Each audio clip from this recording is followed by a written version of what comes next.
장관님 오늘 아침에 송영길 전 대표가 태블릿 PC 언급하면서 검찰이 좀 증거를 조작한다는 취지로 주장을 했는데 어떻게 보시나요?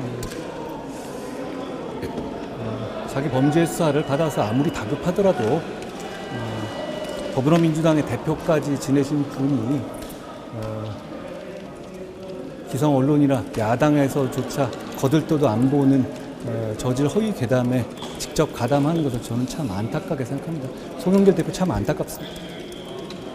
민주당에서는 이재명 대표 영장 청구한다면 7월 말에서 8월 중순 사이에 해라 이렇게 주장하는데 누가요? 민주당 쪽에서 그런 주장이 나옵니다. 이재명 대표가 그러시나요? 이재명 대표가 직접 얘기한 건 아닌데 제가 잘 못 봐. 누가 말씀하셨다는?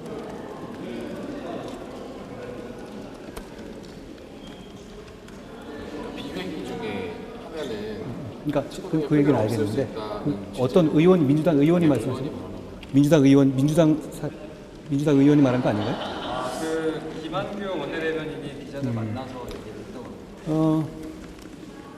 우선 이재명 대표에 대한 범죄 혐의 수사는 민주당과는 무관한 이재명 대표의 성남시장 시설의 지역 토착 비리 수사입니다. 그런데 상관없는 민주당이 갑자기 나서서 언제까지 영장 청구해라 라고 말하는 게 저는 굉장히 희한해 보이는데요. 그리고 4번 연속 방탄해놓고 그 다음에 앞으로는 방탄 안 하겠다라고 말해놓고 지금은 앞으로 방탄 안 하겠다고 말한 게 사실은 시한부 조건부였다 이런 말씀 하시는 거잖아요.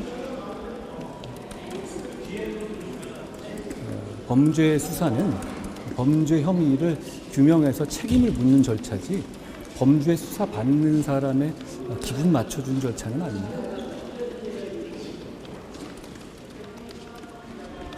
장관님 생활공간자법에 대해서 법무부 입장 한 번만 다시 설명해 주실 수 있을까요?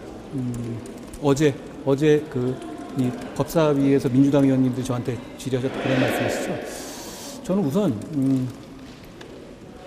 민주당이 동성혼인의 법제화를 추진하려는 입장이라면 그걸 정정당당하게 주장하고 국민들의 동의를 구해야 한다고 생각합니다.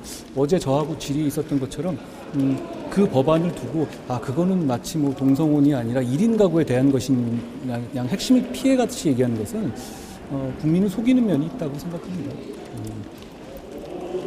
저는 그 동성혼 법제화라는 문제는 정치인들이 국민을 이래야 한다라고 가르칠 문제는 아니라고 생각하고요.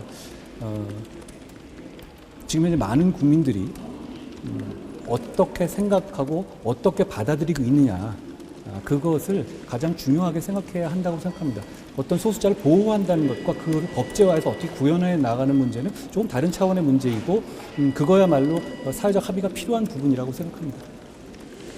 장관님, 상호주의 원칙에 따라서 국내거주 중국인 특권 주지 않는 것이 바람직하다 이렇게 어제 김기현 대표께서 연설을 하셨는데 일각에서는 중국은 원래 내국인한테도 상호권 안 주기 때문에 그 상호주의만을 따질 수는 없다 그런 반론도 나오고 하는데 이 문제 다시 부상하는 데 대해서 어떻게 바라보고 계신지. 제가 그동안에 이 문제에서 여러 차례 말하는 것을 다시 스크립트에 보시면 전 중국이라고 말한 적은 한 번도 없습니다.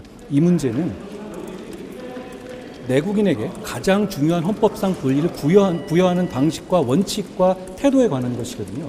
저는 그 기준이 상호주의의 원칙이어야 한다고 생각하고 그 부분은 글로벌 스탠다드라고 생각합니다. 중국이 그 영주권에 따른 투표권을 가장 많이 받는 포션을 차지하고 있긴 하지만 중국의 문제가 아니라 일반적인 다른 모든 외국인 영주권자에 대한 얘기라는 말씀을 드립니다. 그랬을 때 제가 말하는 거에 오순점이 있거나 그러지는 않을 것 같은데요. 우리 국민이 받는 대우만큼을 대우해줘야 우리 국민들도 그 국가에서 해외에서 더 좋은 대접을 받을 수 있지 않겠습니까? 그리고 지금 얘기하고 있는 어떤 선거 제도라든가 이런 건 다른 나라 제도하고 비교해 보세요. 우리나라처럼 하는 나라는 없을 겁니다. 그러니까 적어도 거주 요건을 준다든가 이런 식으로 하지 실제로 보면 우리나라 같은 경우는 영주권 일단 따놓으면은 그냥 평생 외국에 살아서 가끔 오면서 투표도 가능하거든요. 저는 그게 우리 헌법에 부합하는, 헌법 정신에 부합하는 선거 제도 운용이라고 생각하지 않습니다.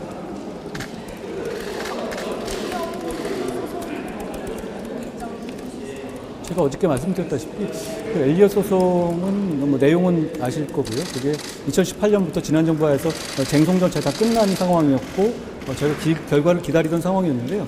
말씀드린 결과가 나왔습니다.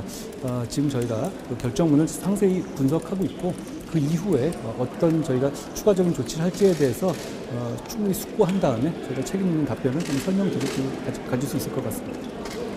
장관님 아까 여쭤봤던 생활자보건법 관련해서 지난 정부 법무부에서도 입법 개정 포함해서 PF도 가동을 했었고 했는데 기조가 좀 바뀌었다고 보입니다. 정부를 선택하셨죠, 국민들께서.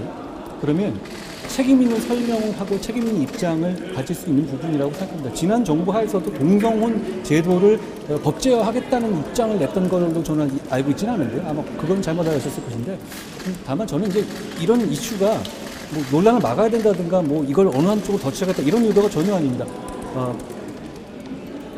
그 주장을 하려면 정확하게 정면으로 해야 한다는 것이고, 그래서 국민들로부터 많은 어떤 생각을 가시는지 충분히 들어야 한다는 것이죠.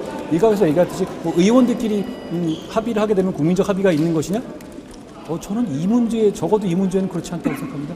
가족에 관한 문제잖아요. 그러니까 어떤 그 여러 가지 형태의 생활하는 사람들에게 복지를 부여한다는 차원의 문제는 굉장히 여러 가지 판단하기가 쉬운 문제입니다만, 이걸 가족제도에 집어넣게 되면 민법이라든가 이런 부분 대부분이 경우가 바뀌어지게 되고 굉장히 여러 가지 부수적인 효과가 일어날 겁니다. 그 부분에 대해서 충분한 고려를 해야 되고, 과연 국민들께서 그렇게 제도로 혼인까지 포함시키는 것까지도 충분히 공감하시고 용인할 것인가, 저는 그 절차가 필요하다고 생각합니다. 그렇기 때문에 다른 나라에서도 그 제도가 제도화되는 까지 굉장히 오래 걸렸잖아요. 어제 민당 의원님께서 말씀하신 것 중에서 굉장히 오랫동안 있었던 이슈라고 외국에서 했다고 했지 않습니까? 저는 그게 핵심이라고 봅니다. 굉장히 오랫동안 논의되고 국민들의 공감대를 얻었던 부분인데, 우리나라에서 아직까지 저는 그 단계가 왔는지에 대해서 의문을 가지고 있는 것이고, 그래서 민주당에서 그걸 추진하신다면 그 과정에서 문제점이 뭐고 많은 국민들이 어떻게 생각하시는지를 제가 충분히 설명드리겠다는 말씀을 어제 드린 겁니다. 한 가지만 더 드릴게요. 오늘 스토킹 처벌법이 여야 합의로 통과가 될 예정인데, 장관님께서도 관련해서 많은 노력을 하셨었는데 어떻게 보고 계신지, 그리고 혹시 뭐 부족한 점은 뭐 과제는 어떤 거라고 생각하세요? 사실 스토킹 범죄가 사람들이 많이 착각하시는, 스토킹 범죄가 옛날부터 있었던 범죄입니까? 그렇지 않아요. 2년 전에는 스토킹이 범죄가 아니었습니다. 그런데 거기에 대해서 국민들이 굉장히 문제 제기를 하셨고, 그리고 그 과정에서 신당동 사건을 겪으면서 큰 피해가 실제로 나는 과정에서 저희가 좀 반성적고요, 그리고 보완할 부분을 찾아내는 것이죠. 저는 이 법은 지금까지 스토킹에 대해서 문제 제기를 하셨고 희생하셨던 분들, 이분들의 공이라고 생각합니다. 이 법이 통과되면 현실 세계에서 저희가 스토킹 범죄를 최소화하고 거기를 억제할 수 있는 집행을 잘 할 수 있도록 최선을 다하겠습니다.